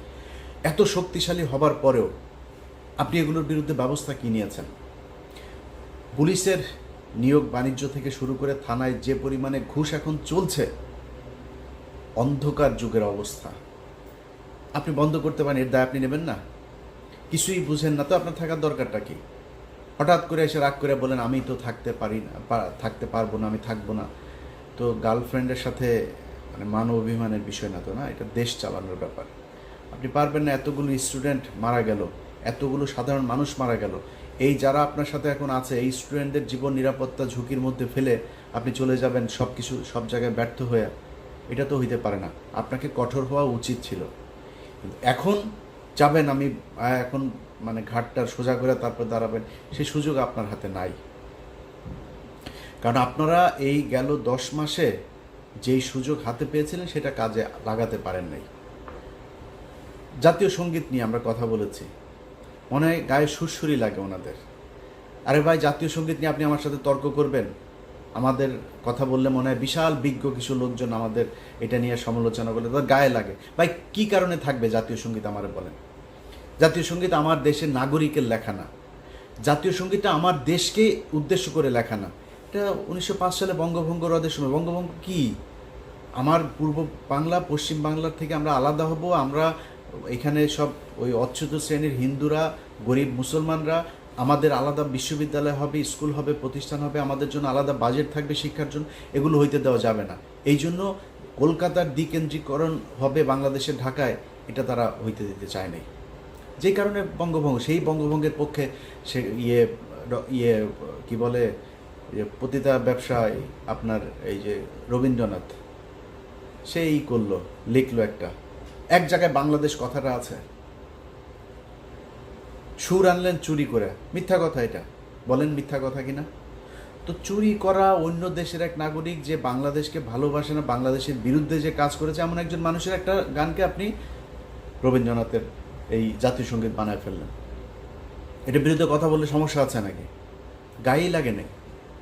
আপনি করেছেন কি? ভারতের ব্যাপারে আপনি কি করেছেন আমারে বলেন? ভারতের চ্যানেলগুলো এখন পর্যন্ত বন্ধ করতে পারেন নাই। তো কি করলেন? কোন জায়গায় কি হয়েছে আমার 10 মাসে একটা জায়গা বলেন? এই দেশের পিলখানা হত্যাকাণ্ড দিয়ে হইল। আপনি পিলখানা হত্যাকাণ্ডের আজকে 6 মাস হয়ে গেল, এখনো পর্যন্ত কমিশন কি করে জানিও না। এই কমিশনের সেই রিপোর্ট তাদের বিভিন্ন মানুষজনের কাছ থেকে আপনার বক্তব্য নিচ্ছে, সেটার আউটপুট আসলে কি আমরা জানি না, এবং আউটপুট শেষ পর্যন্ত কি হবে সেটাও জানি না। চলছে তাদের মতো করে। কোনটার বিচার? একটা জিনিসের দেখেন, আমি আজকে এই গত 10 মাসের আজকের জায়গায় এসে আপনাদেরকে বলি, আমার যত জায়গায়, আমি সবার নাম বলছি না, খুব গুরুত্বপূর্ণ জায়গায় আমার নিজের ক্ষমতায় বলেন, আরেকজনের ক্ষমতায় বলেন, আরেকজনকে অনুরোধ করে বলেন, বিভিন্ন গুরুত্বপূর্ণ মানুষের কাছে যে আমার তদবির করতে হয়েছে। কেন জানেন? এখনো পর্যন্ত, এখন নতুন করে শুরু হয়েছে আপনার এই আলেমদের বিভিন্ন এই যে কথিত যে জঙ্গি নাটকগুলো আপনার সাজানো হয়েছিল, প্রথম আলো, ডেইলি স্টার, এরা মিলে যে নাটকগুলো সাজাতো, সেই নাটকে যারা আটক হয়েছে তাদেরকে জামিন দেয়, আবার স্টে অর্ডার দিয়ে দেয়, জেল গেট থেকে আটক করে। এই ঈদের আগের 1 সপ্তাহ এই ঘটনাগুলো ঘটেছে। এখন এই যে ঘটনাগুলো আপনারা ঘটাইলেন, এই লোকগুলি মানে আপনার বন্ধু মনে হয় নাই? এই লোকগুলির মানে শেখ হাসিনা দ্বারা তারা নির্যাতিত হয় নাই? এই লোকগুলির জন্য কিছু করবেন না আপনি? আপনার মনে হলো যে না এরা আপনার শত্রু, টাচই করলেন। আরে ভাই, আমি কে? আমি এই দেশের কি একটা তেলা পোকা? আমার জায়গায় বসে থেকে আল্লাহর কাছে শুকরিয়া আপনাদের বলে রাখি, এগুলো একসময় জানবেন। আমি সবার নাম নিচ্ছি না, এরা এসে আপনাদের কাছে বলবে যে কতজনকে জেল থেকে ছাড়ানোর জন্য সহযোগিতা করেছে, নানান ধরনের সহযোগিতা। আমার এই কোরবানির ঈদের মধ্যেও একজন বলল, ভাই আমি কয়েকটা গরু দেবো আপনারে। তো ওই ভদ্রলোক, উনি যেহেতু ওনার নাম প্রকাশ করতে চান, আমি নামটা বলছি না, আমার বললো যে আপনার গ্রামে যদি গরিব মানুষজন থাকে তো আপনি কয়েকটা গরু নেন। আমার গ্রামে গরিব মানুষ আছে, কিন্তু তারপরেও তারা তাদের খাওয়ার সুযোগ আছে, তারা যার একদম নাই তার জন্য আপনার গ্রামে সবাই মিলে আপনার মাংস তুলে সবার বাড়িতে বাড়িতে পৌঁছে দেয়। কিন্তু জেলখানায় যে মানুষগুলো আছে সেটার কি হবে? আমি তাকে বলেছি, ভাই আমার জেলখানায় কিছু লোক আছে, ওদেরকে আপনার গরুগুলো দেন। দিয়েছি, সেটা পাঠানো হয়েছে, সেটা পেয়েছে। কারা পেয়েছে সেটাও আপনারা একসময় জানবেন। তো আমি আমার জায়গা থেকে যতটুকু সম্ভব এই মানুষগুলোকে জেলখানা থেকে কাউকে পেরেছি, কাউকে পারি নাই, চেষ্টা করেছি। এটা আমি চেষ্টা করব কেন? এই চেষ্টা তো আপনার করা উচিত ছিল। এক সপ্তাহের মধ্যে শেখ হাসিনার সময়ে এই যে জঙ্গি নাটক, এই নাটকের সবগুলো মানুষকে আপনার বের করে দেওয়া দরকার ছিল। তারা আজকে আপনার পাশে থাকতো। আপনি আপনার বন্ধু চিনতে পারেন নাই। কোথায় হয়েছে আমার বলেন? কোন জায়গা নিয়ে আপনারা কাজ করেছেন যেটা নিয়ে আপনার সুনাম করব? করেন নাই তো। তো আমরা যদি নাকি দেখি যে দেশ যেমন চলছিল তেমনই চলছে, আপনারা কিছু করেন না। আমি আমার মামলা নিয়ে সোশ্যাল মিডিয়াতে এই পর্যন্ত আজকের ভিডিও সহ মনে 5-6 বার বললাম যে আমার মামলাগুলো করে সরকার থেকে কোনো ব্যবস্থা নেওয়া হয়নি, এখনও নেয় নাই। এবং আজকে বললাম না, আজকে বলার পরেও তারপরও নেবে না, এরা কোনো পদক্ষেপ নেবে না। সমস্যা কি? আমার মামলা শেষ হলে আপনারা যা বলবো, ভাই আমার উপদেশটা বানান, আপনার মনে হয় সেটা করতাম না তো। কিন্তু আপনি আমাদের এই মামলাগুলো সরেন, কোনো কাজ করেন নাই আমাদেরকে নিয়ে। আমরা কিন্তু এই দেশের জন্য কাজ করছি। আমরা এই দেশের যারা এই 15 বছর নির্যাতিত হয়েছে তাদের জন্য কাজ করছে। এখন হুট করে আমি বলবো যে বিএনপি নির্বাচন চায়, এই নির্বাচন প্রতিহত করতে হবে, আমি এটা বলবো? কেন বলবো? কিসের জন্য? আরে ভাই, বিএনপির মানে এখন যে চাঁদাবাজি চলছে অস্বীকার করার কোনো সুযোগ নাই। বিএনপি যদি আমারে নিয়ে ওই যে 2 দিন আগে সালাউদ্দিন রয়ের যে প্রোডাক্ট, এই সালাউদ্দিন তার লোকজন দিয়ে 8-10টা লোক নিয়ে আমারে নিয়ে পিনাকি ভট্টাচার্যরে নিয়ে তারা ঝাড়ু মিছিল, জুতা নিক্ষেপ টিক্ষেপ এগুলো করেছে। তো সালাউদ্দিন মিয়া, তুমি আমারে নিয়ে এগুলি করার লাভ নাই তো, আরও করো, কোনো সমস্যা নাই। কিন্তু যেটা সত্য এটা বলবো, সারা দেশে চলছে তো চাঁদাবাজি। এটা বিএনপি যদি নাকি মানে ঘুমটা দিয়া তারপরে বলে যে না আমি কিছু দেখি না, ভাই আপনি ঘুমটা দিয়ে রাখলেই সারা পৃথিবী অন্ধকার হয়ে যাবে না? মানুষ আপনারা দেখছে, আপনি কি করছেন সেটা দেখছে। আমি অস্বীকার করব না চাঁদাবাজি চলছে, কিন্তু এটা মাথায় রাখতে হবে। ধরেন ঢাকা শহরে একজনের ব্যাপারে আমার কাছে অনেক অভিযোগ এসছে। তো আমি শুধু উনি না, বিএনপির অনেকের নামে এরকম, আমি নামটা বললাম না, অনেকের নামে এরকম অভিযোগ আসে। আমি স্কিপ করি এগুলো। যে ঢাকা শহরের যার কথা বলছি তারা নিয়ে ব্যাপক সমালোচনা। আপনি কি জানেন সেই ব্যক্তির হাতের পায়ের সবগুলো নখ উপড়ে ফেলেছিল এই আওয়ামী লীগ? তারপরেও সে আওয়ামী লীগ করেনি, বিএনপি করেছে। নারায়ণগঞ্জের একজনকে দেখেন না, এই যে জাকির খান, দেখে এখন মনে হয় বোধহয় অ্যাবনর্মাল চলাফেরা করছে। জিজ্ঞেস করেন তার কত অত্যাচার তার উপর দিয়ে গিয়েছে। এই যে ওর নাম কি, শামীম ওসমান আছে না, আপনাদের মতো সুশীল যারা কিনা সুন্দর চেহারা, তারপরে খুব ভাবসাব নিয়ে।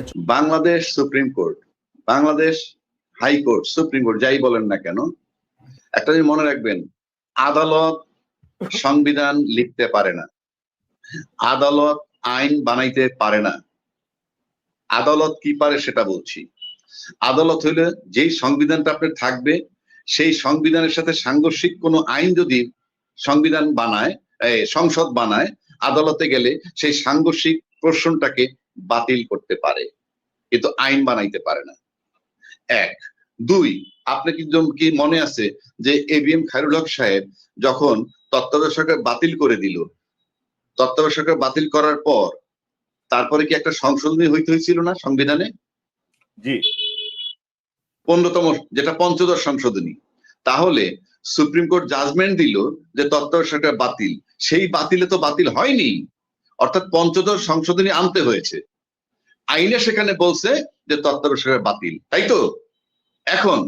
এখন যদি আপনার তত্ত্বাবধায়ক সরকার কালকে ফেরত আসে, তাহলে কিন্তু তত্ত্বাবধায়ক সরকার ফেরত আসলে অটোমেটিক যেটা হয়ে যাবে তা কিন্তু নয়, আবার 8ম সংশোধনী আনতে হবে।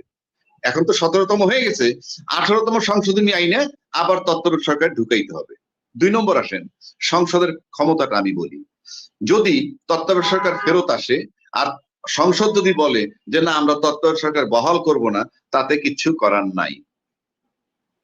আবার যদি তত্ত্বাবধায়ক সরকার ফেরত না দেয় কোর্ট, তারপরে যদি সংসদ মনে করে তত্ত্বাবধায়ক সরকার আবার আনবে একটা সংশোধনীর মাধ্যমে, সেটাও আনতে পারবে।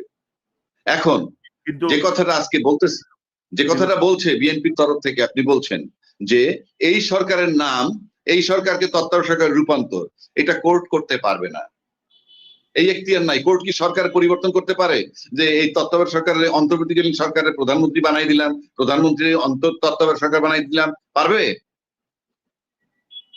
না, এখন ধরেন কোর্ট যদি আদেশ দেয় যে পঞ্চদশ সংশোধনী আমি বাতিল ঘোষণা করা হলো, এখন থেকে পূর্বাবস্থায় ফিরে যাবে, তো পূর্বাবস্থায় এখন যদি কোর্ট বলে, আমি বুঝছি আপনার প্রশ্ন, কোর্ট যদি বলে যে পঞ্চদশ সংশোধনী বাতিল করা হইলো, মানে পঞ্চদশ সংশোধনী তত্ত্বাবধায়ক সরকার ফেরত দেওয়া হইলো, পঞ্চদশ সংশোধনী ন্যাচারালি বাতিল হয়ে যায়, এবং 13তম সংশোধনী যেটা ছিল, যেটা তত্ত্বাবধায়ক সরকার ফেরত আসছে, সেটাকে রেস্টোর করা হলো, কথার কথা বলছি, যদি রেস্টোর করা হলো, কোর্ট বলে দেয়, আমি তর্কের খাতিরে ধরে নিলাম, কোর্ট যদি বলে দেয় আমাদেরকে মানতে হবে, আমার কথাটা বুঝছেন, কিন্তু কোর্ট সেটা বলতে পারে না, কারণ কোর্ট তো সংবিধান তৈরি করতে পারে না। ওই রেস্টোর করার মানে কিন্তু সংবিধান, এক একটা সংশোধনী কিন্তু এক একটা সংশোধনী কিন্তু এক একটা সংবিধান, এক একটা সংশোধনী কিন্তু এক একটা সংবিধান।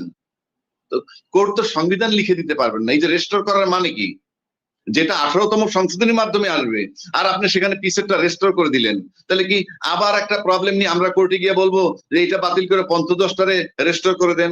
এটা হবে? এটা হবে? এখন আমরা যে জায়গাটায় আছি, আমরা যদি এখন গোজামিল দিয়ে যাই, সেটা ভিন্ন কথা রে ভাই। আমার এখন এই দেশে কোনো কিছুর উপর আস্থা নাই, কারণ আমরা যা করতেছি, আমরা কোনোটাই আমরা রাইট অর্ডারে নাই, আমরা সঠিক নিয়মে নাই। যেমন কয়েকদিন আগে, হ্যাঁ বলেন। এটা তো একটা আমাদের জন্য দুর্ভাগ্য, এবং আমরা ধরেন যে ঐকমত্য কমিশনে আমরা এমন একজন মানুষ আমাদের বাংলাদেশে আমরা পেলাম না, যাকে সবাই মানে একই সঙ্গে শ্রদ্ধা করে বা যার কথার গুরুত্ব দেয় বা যিনি বোঝেন। আমাকে বিদেশ থেকে লোক হায়ার করে আনতে হলো, তিনি গোজামিল লাগায় একবার দেশ থেকে চলে গেলেন, তাকে আমি আবার এনে উপদেষ্টার মর্যাদা দিয়ে আমার সহকারী বানাইলাম, মানে একটা কি বলবো, মানে একটা বাপের তালুকদারের মতো অবস্থা আর কি। আমি আপনার সাথে একমত, ধরেন প্রথম পার্টে আসেন, বিদেশ থেকে এনে তাকে বসানো হইলো যে আপনি ঐকমত্য কমিশনের ভাইস চেয়ারম্যান হিসেবে দায়িত্ব পালন করবেন। আমরা কি প্রতিবাদ করছি? আমরা বাইরে এসে প্রতিবাদ করি, বিদেশি লোক আসছে, আবার সে ডাকলে যাচ্ছি, কারণটা কি আমার বুঝান আপনি, কেন আমরা প্রতিবাদ কেন করলাম না? আবার যে তাকে ডেকে এনে সহকারী বানাইলো, সেখানেই বা আমাদের প্রতিবাদ কোথায়? তার মানে আমরা আলটিমেটলি কি চাই জানেন? I am telling you, we don't believe in politics, rather we believe in taking over the power. Simple.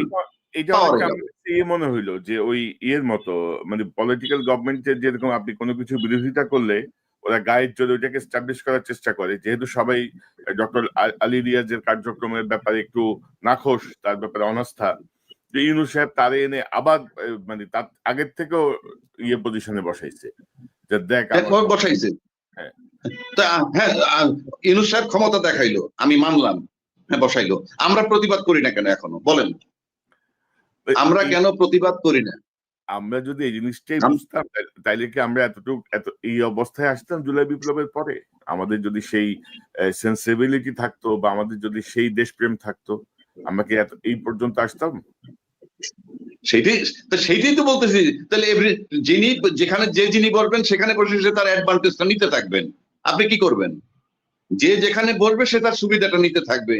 আমরা যে ঢাল নাই তলোয়ার নাই, তার সাথে কিছু করতে পারলাম না, আর এই আমরাই নাকি হাসিনাকে আন্দোলন করছি 15 বছর। এখানে আবার একটা কমন প্রশ্ন আমার আসছে কি জানেন সরোয়ার ভাই? আমরা যাদেরকে 15-12 বছর যাবত আন্দোলন করছি তাড়ানোর জন্য, তিনি কিন্তু 15 বছর ক্ষমতায় ছিলেন। আর যে ইউনূস সাহেবকে আমরা সবাই মিলে কোঅপারেশন করতেছি, তিনি 14-15 মাসই টালমাটাল। এর থেকে আপনি বুঝে নেন যে আমরা কি কোঅপারেট করলাম। বরং এই যে এতদিন থাকলো ইউনূস সাহেব, এই আলী রিয়াজ রে নিয়ে, এই বিদেশি লোক রে নিয়ে, নাগরিকত্ব নাই এদেরকে নিয়ে, ইত্যাদি ইত্যাদি বলি, অথচ আবার তাদের ডাকে সাড়া দিয়ে যাচ্ছি, আবার তাদের কাছে গিয়ে বসতেছি। কারণ একটাই, যে কোনো ভাবে নির্বাচনটা হইলে ক্ষমতায় যেতে চাই। আমার কাছে মনে হয় জুলাই সনদের আইনি ভিত্তি কারো মাথায় নাই এবং এটা নিয়ে কেউ বিন্দুমাত্র ভাবতেছে না, যার জন্য এখন আবার একটা কথা আসছে, এনসিপি নাকি তলে তলে আপোষ করতে চাচ্ছে, সিট ভাগাভাগি করতে চাচ্ছে। মানে আমরা যাচ্ছি কোথায় আপনি বলেন তো? গণতন্ত্রে এইটা কি পারমিট করে যে যতগুলো পার্টিসিপেট করবে এদের সাথে আঘাত করে সিট ভাগাভাগি করে আপনি ক্ষমতায় চলে যাবেন? তার মানে আলটিমেটলি আমরা কিন্তু সেই নির্বাচনটা যদি হয়ে যায় যথারীতি, নির্বাচন এবং গণভোট যদি একসাথে হয়ে যায়, আপনি নিশ্চিত থাকেন গণভোটের কোনো গুরুত্ব থাকবে না এবং এই নির্বাচন হয়ে যারা বসে যাবে তারা কিন্তু সেই পুরনো ধাঁচে পুরনো সংবিধানে ঢুকে যাবে অটো। যদি বলেন কোন বিধানে, কোনো বিধান নাই, ঢুকে গেলাম এবং 5ই আগস্টে যে সংবিধানটা ছিল সেই সংবিধান নিয়েই বসে গেলাম। তো এখন ধরেন সংবিধানের প্রসঙ্গে আসছি আমি। এই যে গণভোটে দেখা যাচ্ছে যে মানে গণভোট তো এতদিন জানতাম যে হানার উপরে হয়, এখন এখানে 4টা প্রশ্ন ঢুকতেছে, জনগণকে কাছে তুলে ধরা হচ্ছে। এর মধ্যে বিএনপির একটা প্রধানতম বিষয় হচ্ছে যে তাদের যে দেয়া নোট অফ ডিসেন্ট গুলো, সেই নোট অফ ডিসেন্টের জায়গাটা কিভাবে গণভোটে আসবে বা গণভোটে আসে নাই। অর্থাৎ বিএনপি মহাসচিব সালাউদ্দিন সাহেবও বললেন যে সরকার তাদের সঙ্গে এক ধরনের 2 নম্বরই করছে, এরকম একটা বিষয়। তো গণভোটটার এবং নোট অফ ডিসেন্ট আমার কিভাবে এটা আসলে সমাধান হতে পারে মনে করেন আপনি? দেখেন, গণভোটের যে বিধান, আপনি ওখানে 84-85টা বিষয় ছিল মূলটায়, টোটালটায়। জি, 84-85 বিষয়টার মধ্যে 30-35টার সাথে একমত হয়েছে, কিছু নোট অফ ডিসেন্ট আছে, কিছু নো কমেন্ট আছে, নানান ধরনের আছে। এখানে উপস্থিতি ছিল কত পার্সেন্ট লোকের? আপনি যদি বলেন কোন দলের, এমন কোন দল ওখানে ছিল না যার সর্বোচ্চ 30%-এর বেশি এই জনগণ রিপ্রেজেন্ট করে তারা, আমি ধরে নিলাম। তো 30% যদি সবচেয়ে বড় দল রিপ্রেজেন্ট করে থাকেন, তারপরে মেজো দল যেটা ছিল সে হার্ডলি অন্যান্য মেজো দলের সাথে যারা সম্পৃক্ত ইসলামী দল সবাই মিলে হার্ডলি 10% লোককে রিপ্রেজেন্ট করেন, তাইলে হলো 40%। বাকি 60%-এর ভিতরে ধরে নিলাম 25%, ধরে নিলাম তর্কের খাতিরে 20-25% হলো আওয়ামী লীগ জাতীয় পার্টি, তাহলে 40 আর 20 60-65% গেল। বাকি যে 35% অ্যাবসলিউটলি তারা রাজনীতির সাথে সম্পৃক্ত না, ফ্লোটিং ভোটার যারা বা ফ্লোটিং জনগণ, তাদের গণভোটে তো তারাও ভোট দিবে। যখনই আপনি গণভোটে পাঠাবেন, পরিষ্কার পাঠাইতে হবে জুলাই সনদের আইনি স্বীকৃতি বা এই যে সংস্কার 2025 চাও কি চাও না, হ্যাঁ বা না। ওখানে নোট অফ ডিসেন্ট ফিসেন্ট এত কিছু নিয়ে যাওয়ার কোনো বিধান নাই, পরিষ্কার গণভোটের নিয়ম। গণভোট কি 5 পাতা আপনি লিখে দেন তারপর সবাই পড়বে আর গণভোট দিবে? এটা তো হ্যাঁ বা না দিবেন। জুলাই সনদের আইনি স্বীকৃতি, সংবিধান সংস্কার বা 2025 চাও কি চাও না, হ্যাঁ বা না, শেষ। সেখানে আপনি এটাকে জটিল করলেন পরিষ্কার। এটা ইউনূস সাহেব আমার কাছে মনে হয় যে উনি বুঝেন কি, যে এই সংসদ হয়ে যাওয়ার পর এগুলা কিছু হবে না, এগুলা কিছুই হবে না, উনি জানেন। এবং আরো একটা ইন্টারেস্টিং ব্যাপার, যদি সবাই না বোধক দিয়ে দেয় তাহলে তো গেল গিয়েই, জুলাই সনদ বেচতে গেল। পরিষ্কার তো জিনিসগুলা।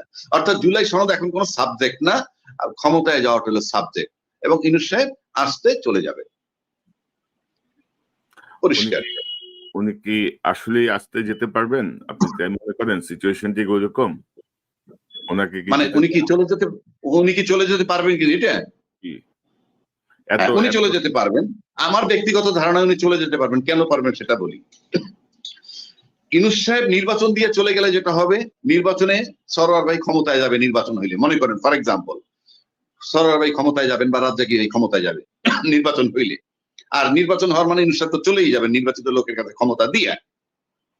কিন্তু নির্বাচন ছাড়া যদি ইউনূস সাহেব চলে যায় তাহলে কিন্তু আপনারা আমার ক্ষমতায় যাওয়া হলো না, আপনারা আমার তো আর ক্ষমতায় যাওয়া হলো না।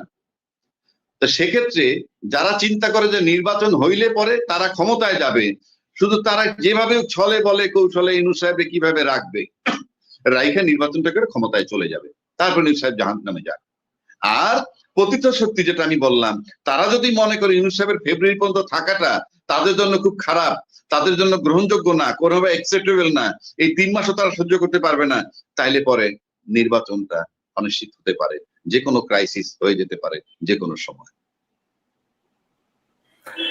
এবং ওই শক্তি, যে শক্তি ইউনূস সাহেবকে সরাইতে চায়, সেই শক্তি যদি কোন রকম একটা সিচুয়েশন ইউনূস সাহেবকে সরাইতে পারে, তারপরে দেশে নির্বাচন হইল কি হইল না, কবে হবে কি হবে না, আই এম শিওর তারা মাথা ঘামাবে না। তাহলে এখন এবং করণীয় কি? করণীয় কি ভাই? এখন আমি একটা সাধারণ লোক, আমি কি বলবো? করণীয় কি তো আমার কাছে কেউ চায় না। আপনার পর্যবেক্ষণ একটু শুনি আমরা। ধরেন আপনার কথা আপনি বলছিলেন যে ইউনূস সংবিধান দেশ চলছে, এখন জুলাই সনদ, গণভোট আগে না জাতীয় নির্বাচন পরে নাকি দুইটা একসাথে, এই যে ধরেন আমরা যে একটা কি বলবো এটা ঘূর্ণাবর্তের মধ্যে পড়ছি আমরা আসলে বের হয়ে আসবো কিভাবে ইউনূস সংবিধান থেকে? মানে আসলে এখন করণীয় কি? ধরেন আপনি মনে করলেন যে করণীয়টা ছিল আমাদের একটাই, করণীয় ছিল আমাদের একটাই। হ্যাঁ বলেন। মানে আমাদের একটা ভুল আমরা সংশোধন করব, বা আমরা আবার নতুন করে একটা পদক্ষেপ নিয়ে আমরা আগের বিষয়গুলো রিকভার করব for the sake of the country.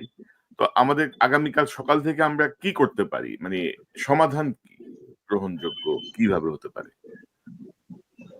আমি যদি দায়িত্বে থাকতাম, আমি প্রথম একটা গণভোট করতাম যে আন্তর্জাতিক অপরাধ ট্রাইব্যুনালে যে বিচারগুলো হচ্ছে সেই বিচারগুলা সকলে দেশবাসী আগে চান কি চান না, হা বা না ভোট দিন।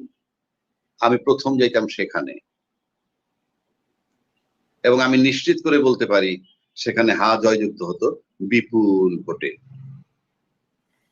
এবং তারপরে গণভোট আরেকটা ওই একই ভিতরে যে প্রথম নির্বাচন বিচার, তারপরে নির্বাচন, হ্যাঁ বা না ভোট দেন, আমি সেখানে যেতাম। আমার কাছে মনে হয়, আমি জানি না এই সরকার পারবেন কি পারবেন না, এখনো যে যাওয়ার সুযোগ আমি জানি না এখন আছে কিনা, সেই অবস্থাটা আমি জানি না, কিন্তু আমি হইলে এটা করতাম। বিচার সংস্কার এবং বিচার আগে, এবং তারপরে নির্বাচন, হ্যাঁ বা না ভোট দেন। আপনি বলেন তো ভোট দিতে কোথায়? অবশ্যই হাতে আসতো ভোট। অবশ্যই হাতে, সেটা তো আপনি করতে পারতেন।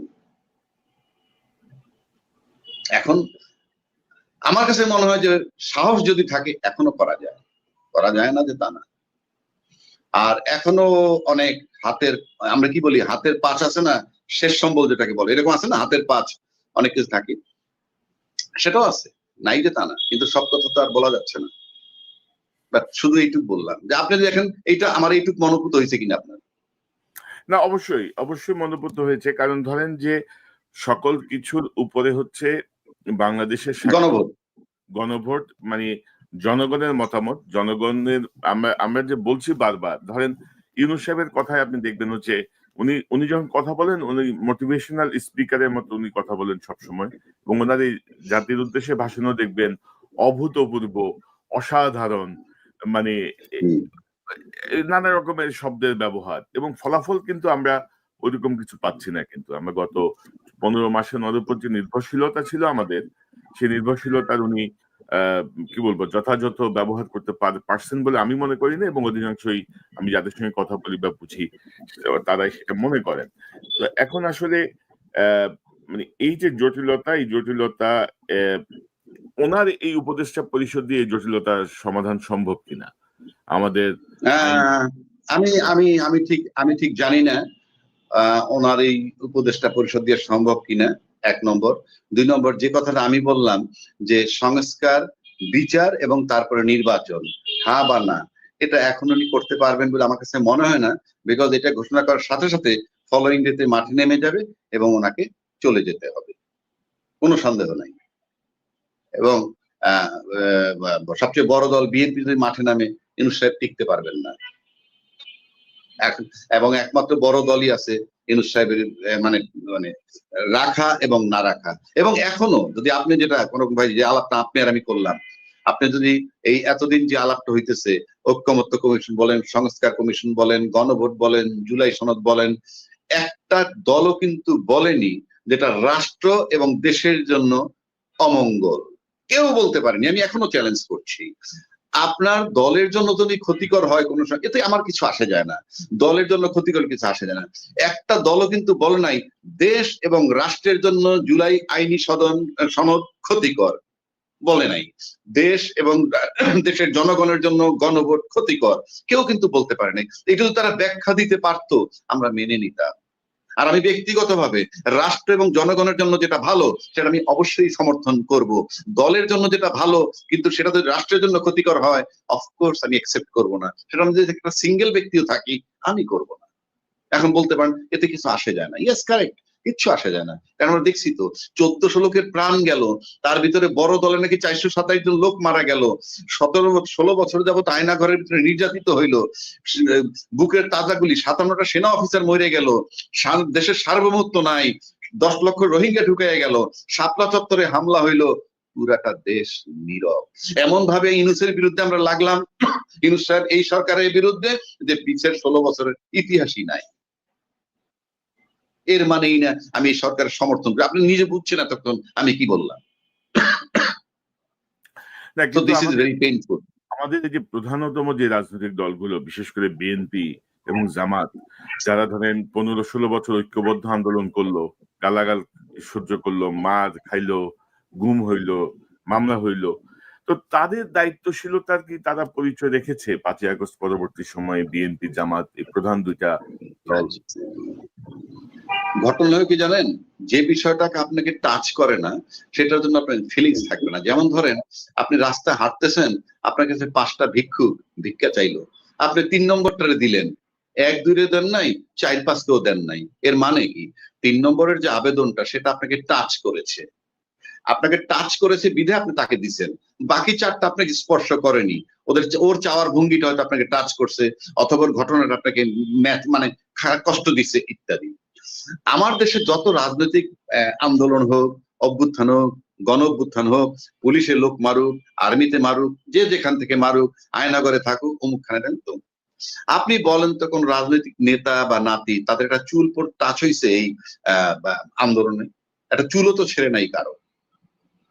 বাংলাদেশে আমাদের দেশে যত রাজনৈতিক নেতা তাদের কোন আপনি 85% পাবেন যে তারা বহির্বিশ্বে থাকে।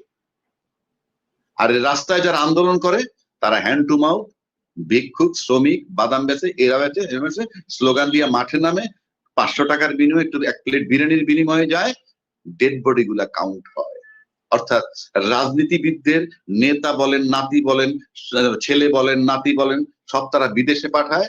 আর এই দেশের যারা সাধারণ হ্যান্ড টু মাউথ, অভাব দারিদ্রতার মধ্যে আছে, তাদেরকে তারা মাঠে পাঠায়, এবং মাঠে যাদের ডেড বডি হয় তখন সেগুলোকে তারা ক্যাশ করে রাজনীতিবিদরা, এবং কোনো টাচ করার কোনো কারণ নাই। কারণ নিজের পিতা মারা গেলে বড়জোর দুপুরবেলা ভাত খায় না, দাফন দিয়ে রাতে খায়। সেখানে অন্য বাড়ির অন্য সন্তান মারা গেলে কেন আপনাকে টাচ করবে? আপনি বলেন তো, কি কারণে টাচ করবে? আপনি হেলিকপ্টার দিয়ে গুলি করে যখন মারেন, হেলিকপ্টার দিয়ে গুলি করে মারে, আমি এমন বক্তব্য পাইছি একজনে গুলি করে তার ওয়াইফ নাকি তারে বলছে যে তুমি যখন গুলি মারতে তোমাকে হিরোর মতন মনে হয়েছিল। আরে ভাই, সভ্য জগতে কোথাও আছে নাকি যে নিজ দেশের আর্মি নিজ দেশের নাগরিকরে মারে, নিজ দেশের পুলিশ নিজ দেশের লোকেরে মারে? কোথায় আছে? আপনি এটাকে আইন বানায় নিছিলেন। আপনি এটা সবাই, র্যাব সৃষ্টি করছে কারা? র্যাব তো সবসময় লোক মারছে, যখন যে ক্ষমতায় ছিল তখন লোক মারছে। আপনি একটা রাষ্ট্র বানান কিভাবে? এরকম একটা বাহিনী ক্রস ফায়ার দিবেন, গুলি করে মেরে ফেলবেন।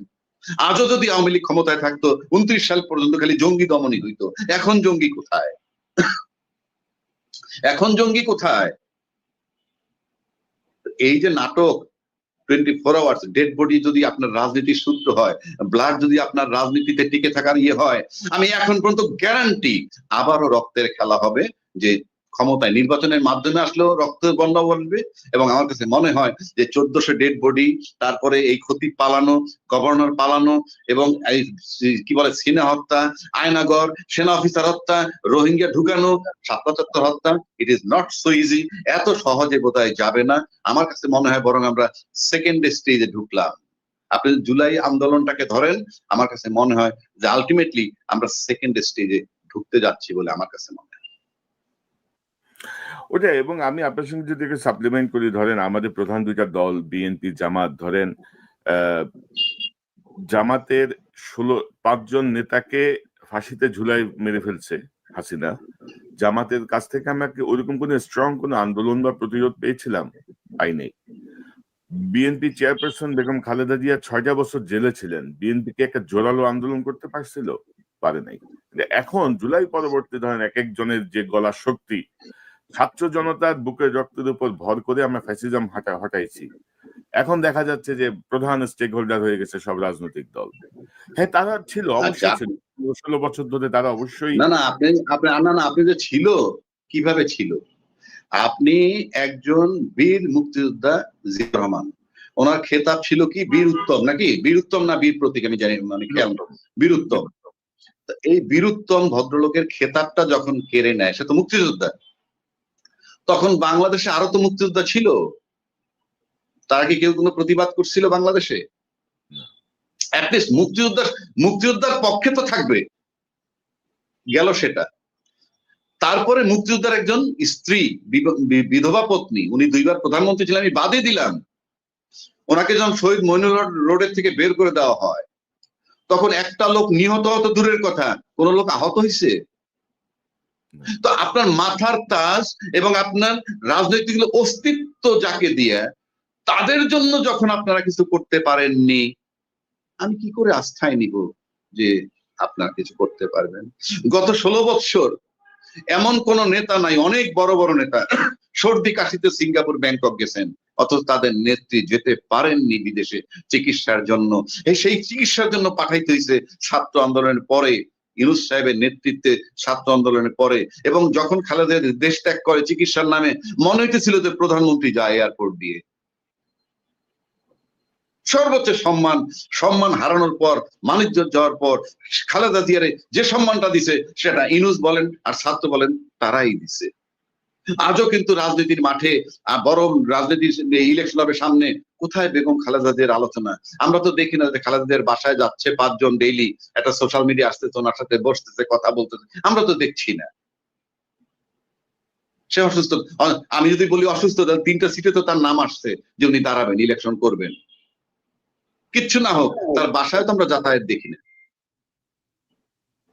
দেখেন, আপনি দেখেন কিনা? না, আমার তাহলে তো এখন আপনার কাছে শেষ প্রশ্ন, আমরা এখন মানে কি করণীয় বা কি হতে যাচ্ছে, আপনার শেষ মন্তব্য? আমরা কি আবার কোনো ফাঁদে পড়লাম? আমরা কি আবার কোনো অস্থিতিশীলতার দিকে যাচ্ছি? আমরা কি আবারও কি মানে আমাদেরকে বুকে রক্ত দিয়ে অনেক কিছুই প্রতিরোধের জন্য প্রস্তুতি নিতে হবে? আমরা সেটা কই যাচ্ছি? আমার কাছে যেটা এখন সিম্পল, আমি যেটা মনে করি, আপনি যে নির্বাচন, আমি জানি না নির্বাচন হবে কিনা, ধরা নিলাম তর্কের ক্ষেত্রে হয়ে গেল, সেটা সাস্টেনেবল হবে না। তারপরে আপনার এখন টার্নিং পয়েন্ট আছে অনেকগুলা, 17 তারিখের জাজমেন্ট, ওদিকে আর্মি কিছু কাস্টডিতে আছে, তাদের ট্রায়াল চলতেছে, সবকিছু মিলে কিন্তু সিচুয়েশন উত্তপ্ত। আমরা সারফেসে যা দেখি, সারফেসের নিচে অনেক কিছু থাকতে পারে, কারণ এক একটা ফাংশন এক এক রকম। আমরা কাগজে কলমে নির্বাচন নিয়ে, গণভোট নিয়ে দৌড়াচ্ছি, ইনফ্যাক্ট অন্য জায়গায় কি হচ্ছে আমরা জানি না। তবে আমি ব্যক্তিগতভাবে আমার কাছে একই কথা মনে হয় যে আমাদের যে বিজয়টা হয়েছে, সেই বিজয়টা হইলো হাসিনার মতো একটা ফেসিজম বা ফেসিস্ট শক্তিকে পরাজিত করছে এই দেশের মানুষ, সেটা একটা প্রথম বিজয়। দ্বিতীয় সুসংবাদ হইলো যে বাংলাদেশে আর যাই হোক, সে মানে ওই ওনার মতো একজন ব্যক্তি বাংলাদেশে আর আসবেন না, এটা দ্বিতীয় সুখবর। আর তৃতীয় সুখবর হইলো দেশটা হয়তো একটা জায়গায় গিয়ে আলটিমেটলি দাঁড়াবে, এবং সেই স্টেজে আমরা ঢুকতে যাচ্ছি বলে মনে হয়। যে অ্যাডভোকেট আবুহিনা রাজ্জাকী, আপনাকে ধন্যবাদ। আসলে ধরেন এত জটিল বিষয় যে এই আলোচনা, এটার কোনো সমাধান দেয়া বা এটা বের করা খুবই কঠিন। এখন কিছুটা ভাগ্যের উপর ছেড়ে দিতে হবে, জনগণের উইলের উপর ছেড়ে দিতে হবে কোন দিকে যায়। না আমি আপনার সাথে একমত। আমার ব্যথার জায়গা একটাই, আমি আবারও রিপিট করে যাচ্ছি যে আমি যদি থাকতাম তাহলে আমি বলতাম সংস্কার, বিচার, তারপরে নির্বাচন, হ্যাঁ বা না বলুন, আমি এই গণভোট করে ফেলতাম। ওইটাই, আমরা তো ইউনূস সাহেবের উপর আস্থা রেখে এখন অনেকে মনে করেন যে আমরা একটা আসলে অনেক ভুল সিদ্ধান্ত নিয়েছি। ইউনূস সাহেবের ব্যাপারে আমি বলে দিতে পারি আপনাকে, এখানে যদি বলেন ইউনূস সাহেবের ব্যাপারে একদম জাস্ট ফুল স্টপ, আপনি ওনার কাছ থেকে আর কিছু পাবেন না। যদি আশা করেন সেটা বোকামি। যেমন আপনি যদি একটা নায়িকার দিয়ে ছবি বানাইতে চান এবং আপনি পরিচালক হন, আপনি শুটিং করাচ্ছেন, আপনি 2 মাস 3 মাস শুটিং করাইছেন, এই 2 মাস 3 মাস পরে বলতেন না আরো চাই আরো চাই, 4 মাস পরে আপনাকে ফুল স্টপ দিতে হবে, হয় তাকে দিয়ে ছবি করবেন নয়তো নতুন নায়িকা বানাবেন, এর ইন বিটুইন কিছু নাই।